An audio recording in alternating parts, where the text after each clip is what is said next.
ഗുരുഭ്യോ നമ സ്വാഗതം. അപ്പൊ നമ്മൾ ഇന്ന് തക്ക തക്കിട്ടയാണ് നോക്കുന്നത്.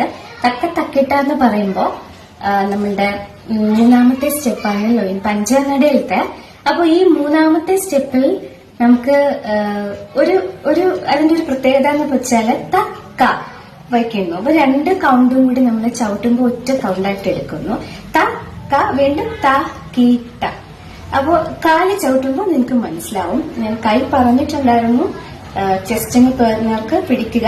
ദെൻ ത പറയുമ്പോൾ സൈഡ് കോർണർ തക്കിട്ട. നമ്മളുടെ നേരത്തെ തക്കിട്ടേണ്ട തന്നെ ഒരു നോട്ടവുമാണ്. അപ്പൊ ഞാൻ കൈയും കാലും ഒരുമിച്ച് ചവിട്ടാം കേട്ടോ. ശരി, നമുക്ക് തക്ക തക്കിട്ട് നോക്കാം. 1ഉം 2ഉം കാലത്തിൽ എല്ലാങ്കു തക്കത്തിക്കു തക്കത്തത് ഇങ്ങനെ തോന്നും.